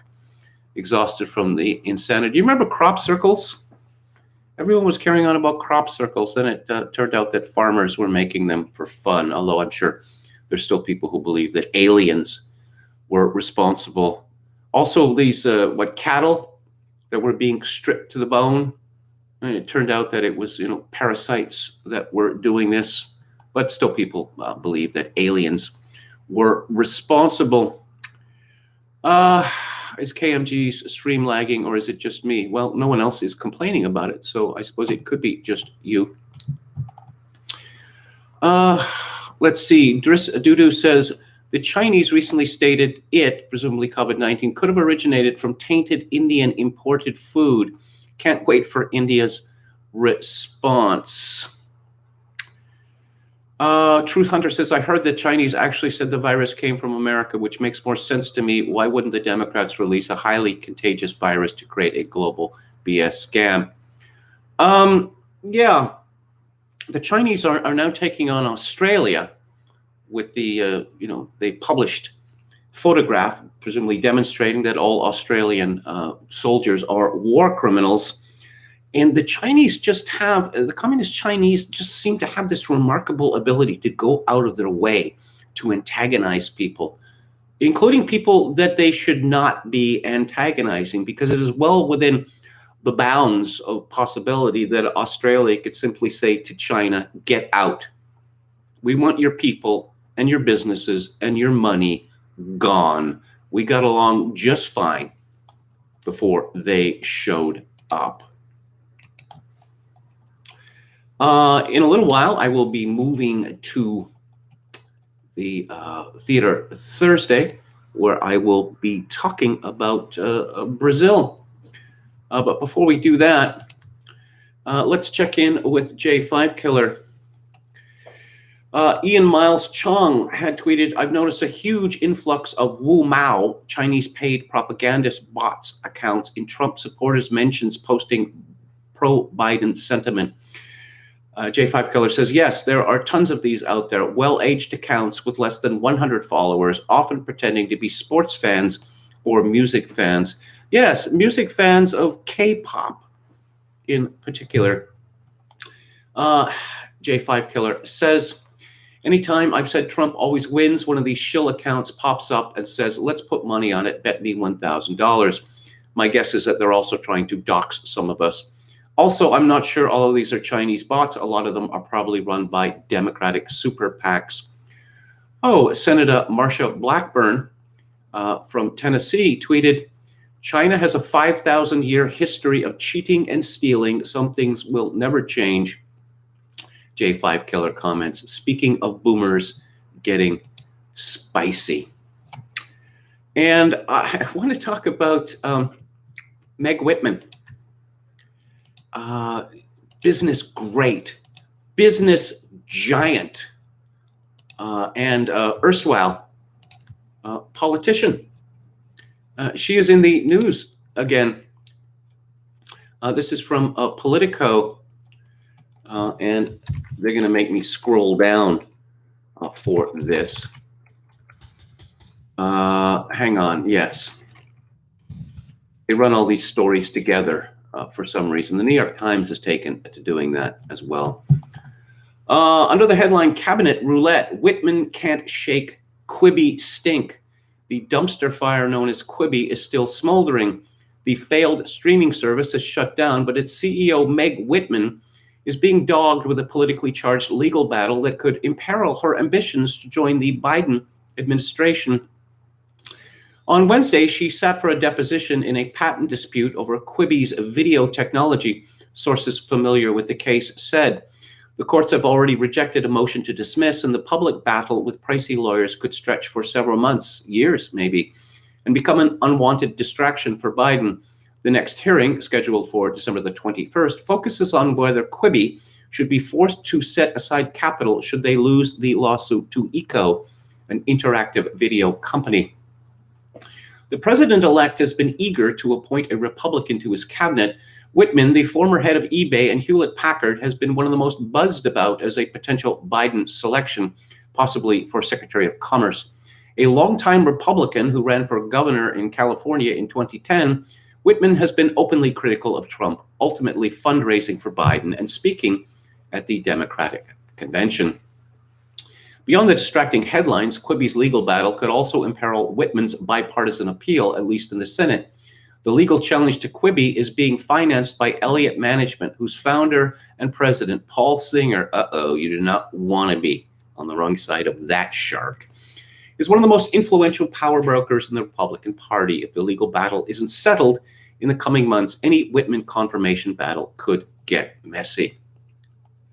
So Meg Whitman, 64 years old, a graduate of Princeton and Harvard. According to Wikipedia, which gets its source from Forbes, she has a net worth of $5.1 billion. So she must be some business genius, right? According to Wikipedia, in January 2011, Whitman joined HP's board of directors. and was named CEO in September 2011. As well as renewing focus on HP's research and development division, her major decision during her first year as CEO had been to retain and recommit the firm to the PC business that her predecessor announced he was considering discarding. Yes, Hewlett-Packard was an American company known for quality. And then the company, which was run by another woman at the time, another woman who subsequently ran for president, decided they were going to get big into the personal computer market, which is a very low margin business. That did not turn out well.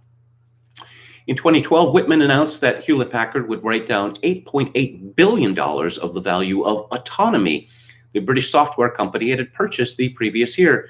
The announcement eventually led to a civil case in the UK in 2019, at which Whitman testified to having not carried out proper calculations of the write-down.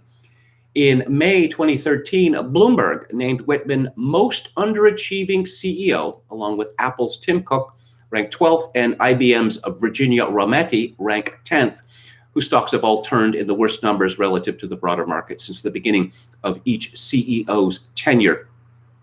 HP's stock led the list by underperforming by 30 percentage points since Whitman took the job.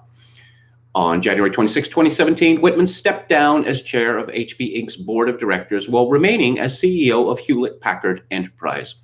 She fought off further rumors around her position at HPE, where she was quoted by the New York Times, "So let me make this as clear as I can.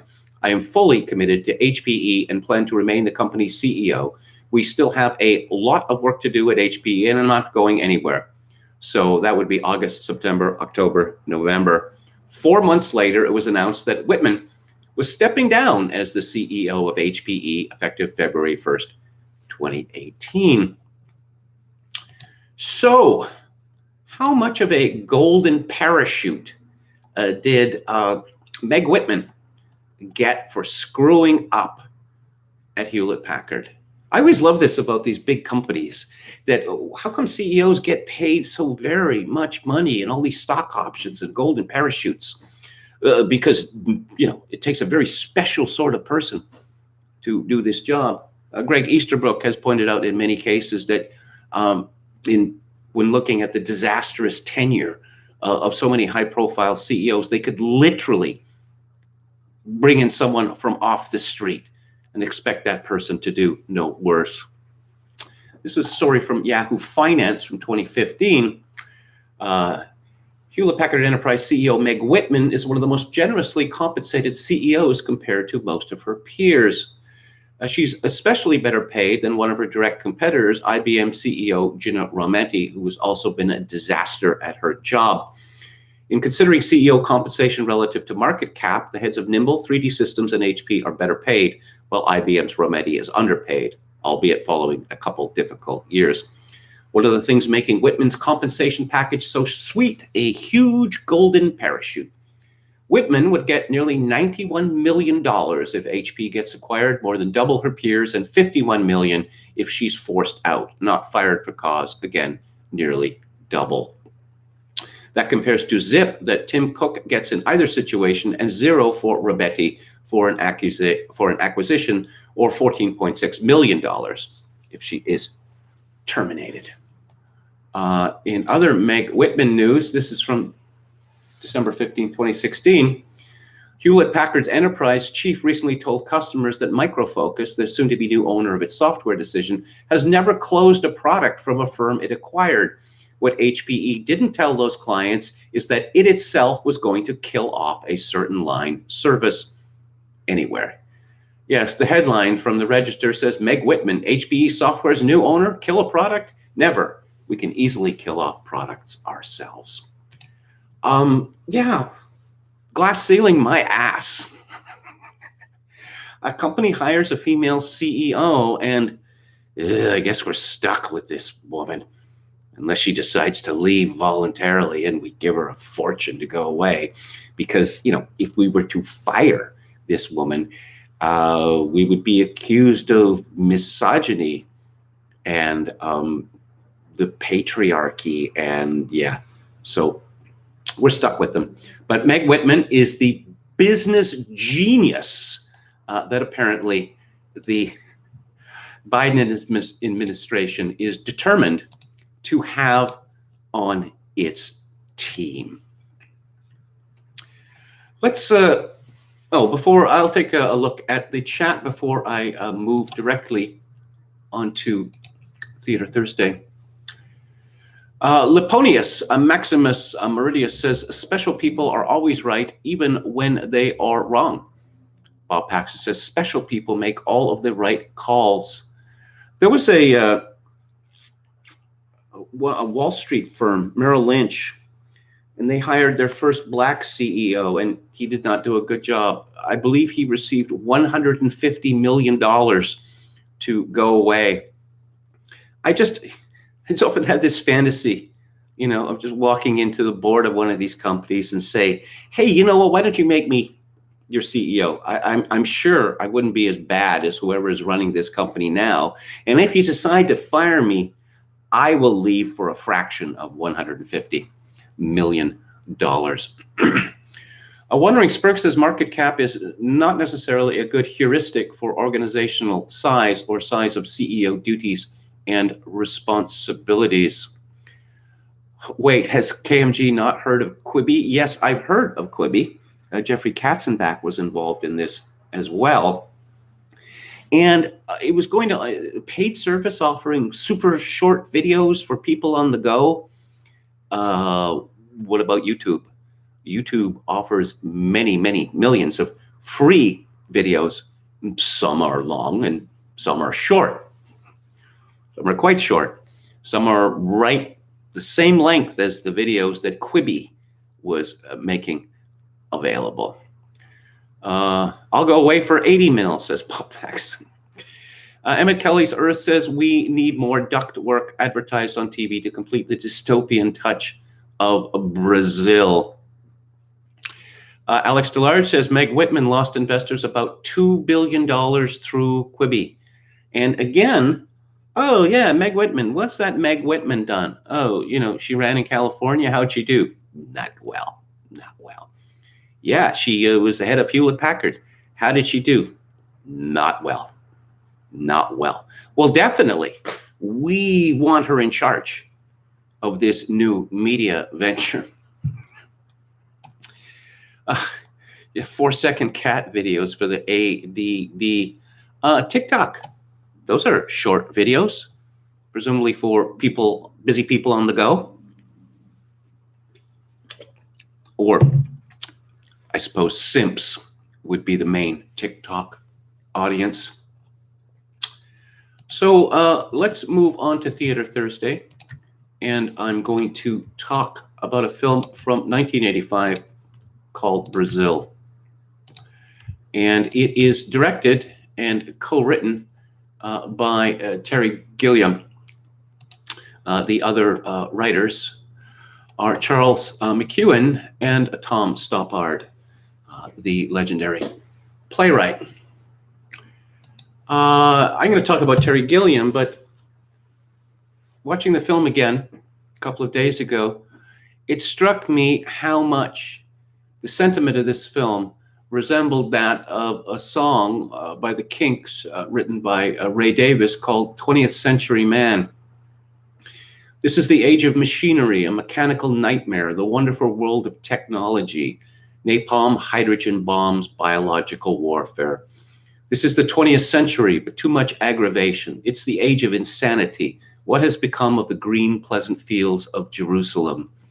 Ain't got no ambition. I'm just disillusioned. I'm a 20th century man, but I don't want to be here. My mama says she can't understand me. She can't see my motivation. Just give me some security. I'm a paranoid, schizoid product of the 20th century. I was born in a welfare state, ruled by bureaucracy, controlled by civil servants and people dressed in gray. Got no privacy, got no liberty, because the 20th century people took it all away from me.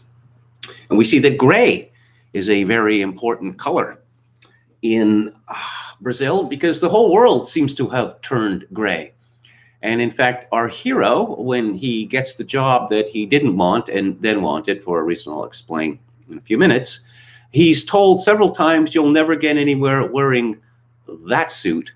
And it's a gray suit, but apparently it is too gray. It is too dark. And he is helpfully presented with the right color gray suit.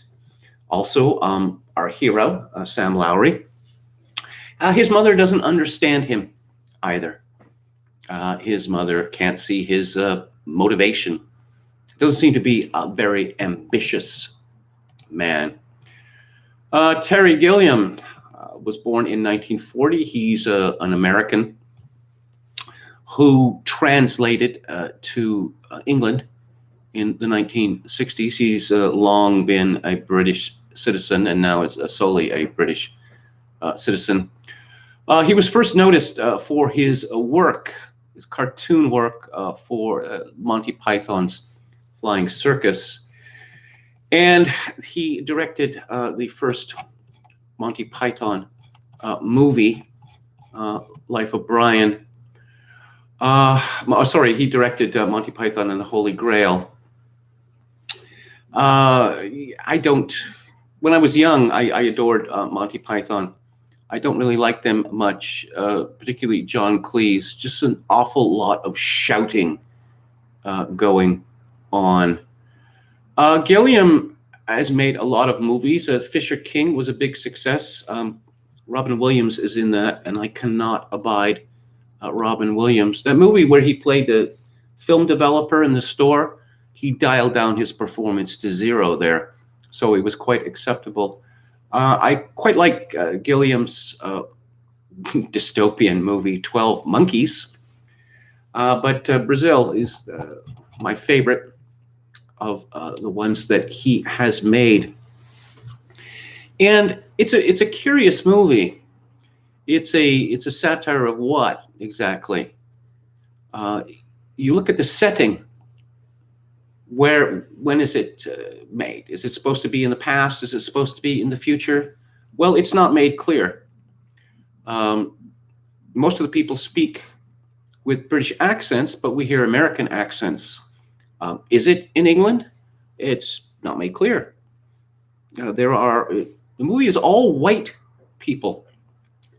I don't know why that decision was made, but it's very curious. Certainly if Brazil had come out in the last couple of years, it would be pilloried for that. And in fact, the studio would have absolutely demanded that people of color be added to it. Well, BIPOCs, gays, lesbians, trans people, etc. The people all wear suits and ties. They do look as if they come from, let's say, the London of the 1930s or 1940s. The movie's look has been described as retro futurism. It's a very interesting aesthetic that you could say that it draws from Italian futurism. You see a lot of Art Nouveau structures, which are curious in a film which is about a authoritarian regime. But our hero, Sam Lowry, he has a dream which turns into a nightmare when all of these hideous towers come out of the ground in the country that he's flying over. That this future seems to be a world where there is no green space left. The whole of it has been paved over. The authoritarian government in Brazil is justified by a campaign against terrorism, which we learn near the beginning of the film that there's a bombing campaign against the government that has gone on for 13 years. And the minister in charge, or the deputy minister, Helpman, is asked about this during a TV interview, and he says, beginner's luck. The very sort of old-fashioned, sort of middle-class or posh type of language used in Brazil, language which was outdated by the 1960s at the earliest in England. But it's a curious thing about this film that our female lead asks, have you ever seen a terrorist? There is a very strong suggestion there that the government is committing these terrorist atrocities itself in order to justify the police state. And in fact, everyone in this country, or whatever it is regarded as a potential terrorist. As the old saying goes, show me the man and I will show you the crime. Because everyone can be framed as a terrorist. We learn our hero, Sam Lowry, he works in the records department.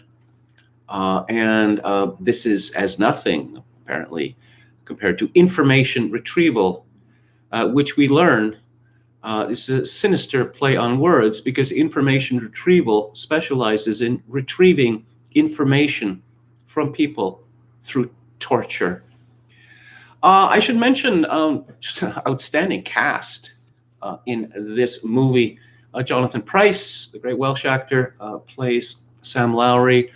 Robert De Niro has a small part as a sort of anarchist handyman named Archibald Tuttle.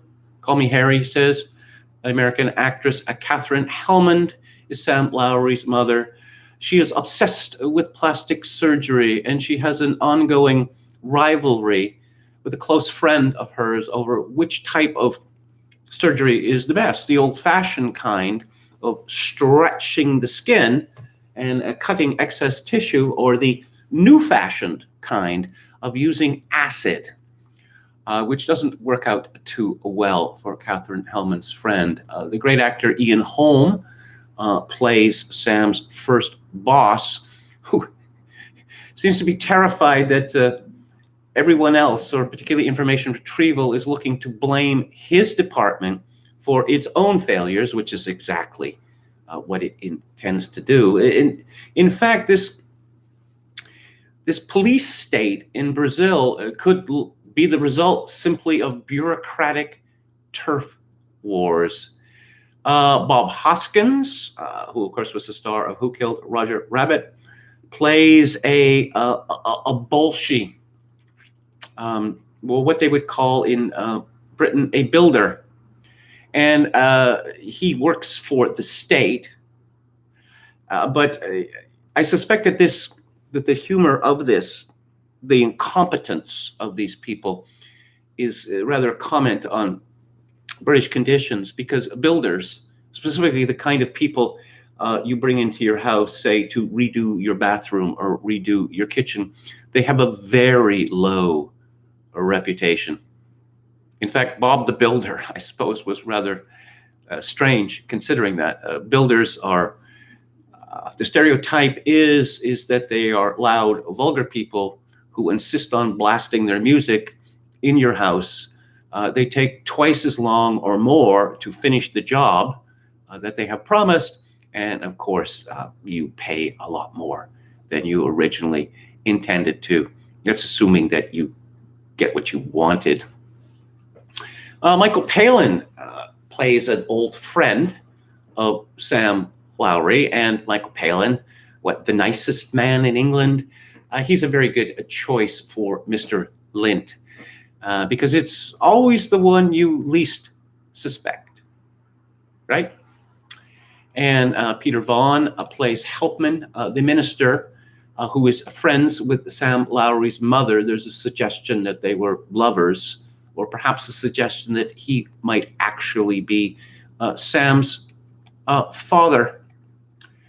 And let's see, Kim Greist plays the love interest. And of course, she begins as a fantasy in Sam Lowry's mind of a lithe, beautiful blonde with long flowing blonde hair, whereas the reality of Jill Layton is that she wears overalls, or a onesie, and she drives a truck. She has radically short hair, and she is rather short with people. We find out at the beginning that, I should mention more about the aesthetic that regards with retrofuturism, that they have computers in this world, in Brazil, but they're terrible. And they have tiny screens. And each computer monitor has a piece of magnifying glass on a swivel in front of it. The televisions are tiny as well. Everything is just rubbish in this world. It appears that innovation has just come to a complete halt.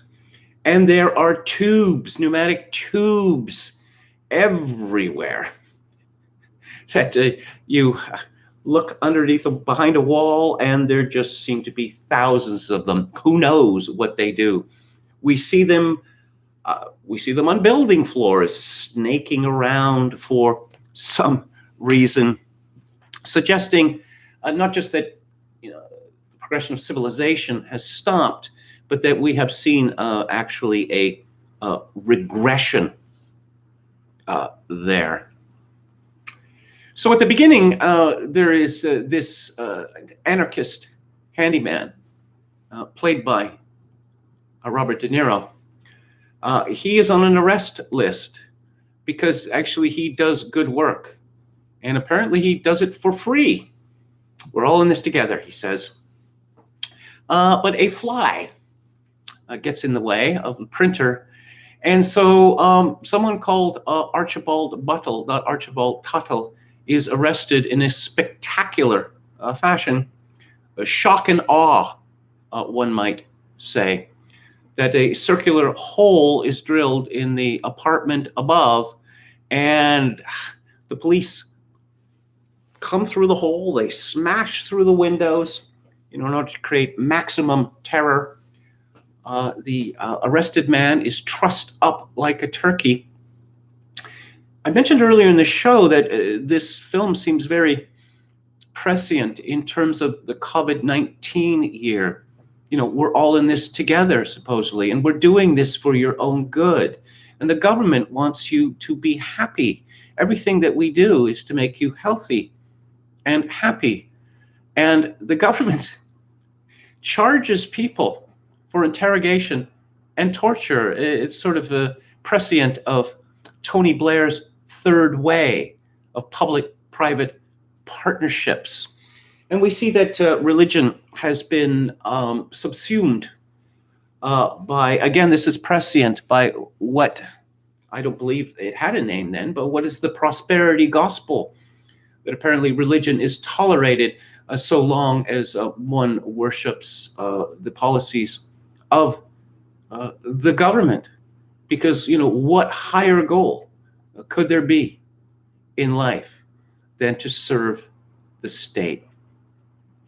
So the woman in the flat above the hapless Archibald Buttle is our heroine. And she decides to make a fuss about this because she realizes that a mistake has been made. But as Solzhenitsyn once wrote in a short story, we don't make mistakes, which is the attitude of this government. And so she is determined to be a terrorist as well, solely because she complained about the arrest and, as it turns out, death while in custody of an innocent man, a death which leads to his wife going mad and his children being essentially abandoned and becoming feral. So the goal of our hero, Sam Lowry, is to win his blonde dream girl. And he will do anything to accomplish this. He's quite happy with his low-level job in records, but he finds out that if he were in information retrieval, that he could find out all about this woman, which he proceeds to do. There's a very amusing scene. There's a lot of humor in this film. A lot of it is very dark humor. But when when Sam Lowry is translated to information retrieval, we see that the man in charge there is constantly, is like he has a gaggle of bureaucrats following him at all times. And he's shouting out orders to them, do this, do that. Ian Richardson, the great English actor, plays the civil servant. You see a lot of great actors in quite small roles in this film, indicating that there must have been a lot of excitement in the acting community about this script.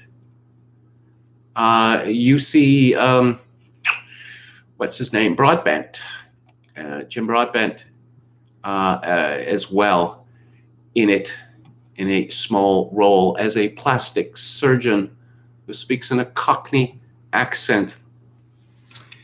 So Sam himself gets on the wrong side of the state because Robert De Niro shows up. He has called with an emergency that the heating system in his flat has gone amok. I should mention that this flat is it's reminiscent once again of these fantasies. Heath Robinson fantasies about the future, or again, Warner Brothers cartoons or MGM cartoons of the 1950s. The world of the future, where machines do everything for you, but the machines do everything poorly or even attack you. Nothing in this movie works the way it is supposed to, and one gets the sad feeling that this is by design, that we can't let people get too comfortable. Again, think of 2020 and what has happened to us. Sam Lowry he's a naive person. He's a weak man who wants to be a hero.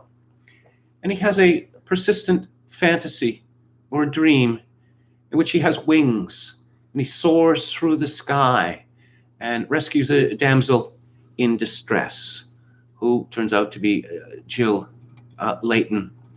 And he battles enemies who are dressed in like samurai costumes. They have strange Chinese baby masks, very, very sinister. But he makes himself a hero in his dreams, and without giving too much away about the ending, he makes himself a hero in real life as well, all for the love of a woman. And of course, let's say in the last act, the third act of this film, it's an open question how much of the action is actually happening and how much of it is happening in Sam Lowry's mind. The photography in this film is very arresting. There's some beautiful tracking shots, including when we're introduced to records. We see all of these young men wearing suits, constantly moving back and forth, opening drawers, taking things out, putting things in. There just seems to be no end of the amount of paperwork created by a bureaucratic police state, presumably a police state which knows everything that everyone does, much like the police states that we live in now, as was revealed during the Obama administration. Yes, the US government is illegally spying on you all. Oh, yeah, but if Obama does it, then that must make it good.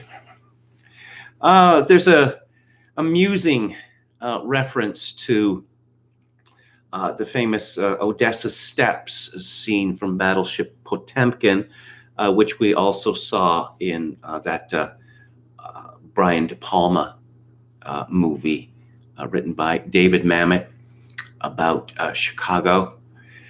And one of the bitterest scenes, I suppose, is we see a kindly old woman who is taking dictation. She wears headphones, and she has special claws to strengthen her hands. And Sam Lowry looks down at what it is that she is typing, and is the transcription of the sounds, the words, and the sounds made by the people who are being tortured. Yeah. A friend of mine told me a few months ago that I suppose his then, 18 or 20-year-old son had seen this film and was so affected that he couldn't speak for about an hour afterwards. And there was an enormous controversy in the release of this film because Universal, which had the American rights, was not going to release it because they thought that it was too sad. And they actually cobbled together the version which I saw, which is on Criterion, is the director's cut of 142 minutes. Universal made, without Terry Gilliam taking part, a 91-minute version, a much cheerier version of this film, which is called the Love Conquers All version, which is included in the Criterion package. And I haven't mentioned the title, Brazil. Aquarela do Brasil, which is one of the most famous songs of that country, which dates from 1939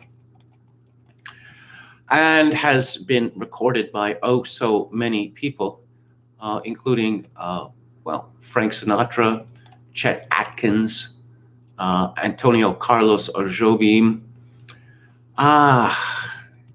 Why is the film called Brazil? Well, I suppose in a society as gray as the one in the movie, then Brazil, the idea of Brazil represents the opposite of it. We don't see the sun shining in this film. Beaches, do beaches still exist? Do people still go to the water? All of these things associated with Brazil. Also associated with Brazil, I suppose, is what? Having fun. And there is a precious little fun in the film, except ironic fun, of course. You know, that Sam Lowry's character is, as I say, he just seems to be immune to the nature of the society in which he lives until it is brought home to him forcefully. Terry Gilliam expressed some surprise in an interview a few years ago that Brazil has apparently become a favorite people on the right. And I was curious about that. So I found a piece from Cross Currents written by someone called Buttercup Dew, which I suspect is a nom de plume for the fellow who runs Cross Currents. It's called Revolution from the Right in Terry Gilliam's Brazil. Brazil is a 1985 genre-defining science fiction film from acclaimed director and writer Terry Gilliam. It has won numerous awards and is regarded as a cult classic, one of the best science fiction films ever made. This is somewhat of a loose association, as the science fiction elements of the film are relatively weak and rarely present, with the substance of the film being an examination of an industrial consumerist society creaking under excessive bureaucracy, a damning satire on Western civilization, and one of the grimmest dystopias to ever grace the big screen. Yes, what is it? Creaking under excessive bureaucracy, but the excessive bureaucracy is necessary to deal with the monstrous scale of the society in Brazil. You know, as we know from the collapse of complex societies, that the more complex they come, the more inputs are necessary in order just to stay in the same place. And eventually, complexity leads to a situation where you can keep putting in more inputs and you are falling behind. You are not staying where you were. It's an interesting piece from countercurrents, but I have to say there is the usual frenzied raving about the Jews. I don't know whether the author of this piece realizes that one of the co-authors of the film, Tom Stoppard, is in fact Jewish. But you can check that out in Countercurrents if you are interested. Brazil, I would have to say, is an absolutely remarkable film. You're going to see very few films that have the kind of visual energy that this has. And its depiction of a world that could be our world, and perhaps is becoming our world, is, well, it's thought-provoking, to say the least. Those are my thoughts on Brazil. Paxson says the girl from Ipanema was not mentioned in this film.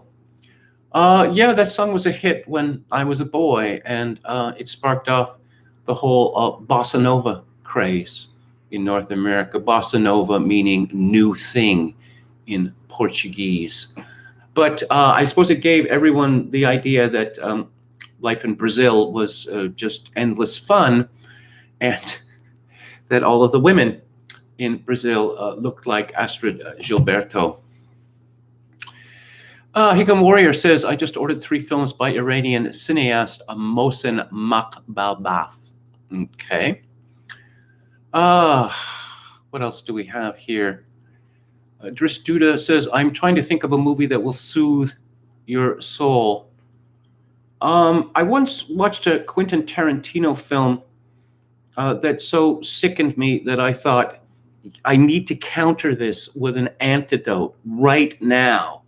So I looked around and, oh yes, there's Truffaut's Day for Night. That'll do the trick. And it did do the trick. Jonathan Pohl says, Brazil struck me as just a quirky version of 1984. You could look at it that way, of course, but as I say, the fact that there appears to be no motivation, no ideology whatsoever behind this totalitarian society is one of the things that makes it so fascinating to me. Again, it seems to be the urge of bureaucracy to claim ever greater power. David Wright says, Gilliam said it was more about the present, not future or alt future. Well, again, if you look at the world of, 1985, people have simply got used to bureaucracy in their lives. How so many of the things that you do are now apparently the business of government, and you must account to government for so many different things. Billy Smith says, hey, Kevin, would you like to meet up with a couple of local fans for drinks when the pubs open up? Yeah, sure. I suppose these people would have to be vetted. I'm sorry to sound paranoid, but I try to maintain, OPSEC. But yes, assuming the pubs ever open up again, absolutely. So I attempted to watch Brazil when I was maybe 12 or 13 when it came on TV. Nothing doing, says Buddy.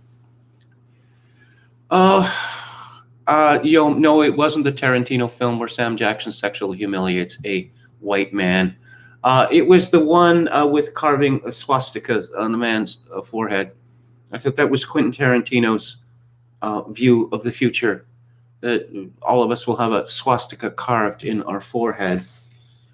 I liked his recent one, though, Once Upon a Time in Hollywood. Of course, it's a very violent film, but the violence is, well, cartoonish, actually. It's like the censorship debate in RoboCop when the ED-209 malfunctions, a glitch, and this hapless executive at a board meeting is shot, I don't know what, 500 times or whatever. And the MPAA required Paul Verhoeven to shorten the scene. And Verhoeven argued, quite reasonably, correctly in my view, that the idea of a man being shot with, high-powered weapons, cannon essentially, like 500 times, it's comic, especially when someone call 911. No, I'm sorry. 911 isn't going to be able to do anything for this poor fellow. Stalker was a masterpiece. I have not done any Russian cinema yet on Theater Thursday, and I'm going to have to rectify that. So that's the show for tonight. I'll be back on the air tomorrow at 4 p.m. Pacific, 7 p.m. Eastern. Tomorrow is the book club, and the book that I will be discussing is Miguel de Unamuno's Tragic Sense of Life. Coming up next, I didn't plan this. It was just an accident, or perhaps, there are no accidents, as Michael Palin says in Brazil, that Kim Grace is one of the stars of this movie from 1986 by Michael Mann. It is called Manhunter. And then I have 3 films, 3 weeks, films which are about Christmas or set during Christmas. Of course, Brazil is set during the Christmas season as well. I tried to prepare for this by looking up lists of movies set at Christmas or New Year's. These lists are nowhere near complete. But in any event, December the 17th, I have John Ford's Three Godfathers. On December the 24th, a film about World War I by Christian Carrion called Joyeux Noël. And on December the 31st, Eric Romer's Ma Nuit chez Maud, or My Night at Maud's. If you would like to contribute a donation to this live stream, greatly appreciated, especially now. My PayPal address is kevin_grace@hotmail.com. Once again, kevin_grace@hotmail.com. If you're Canadian, you can make a donation directly via Interac at kevingrace@shaw.ca. And as always, I will leave you with this benediction in these days of social atomization and civilizational collapse, the end times, perhaps. I do dearly wish that you, my dear listeners and viewers, manage to form genuine human connection in order to ease the burden. Good night.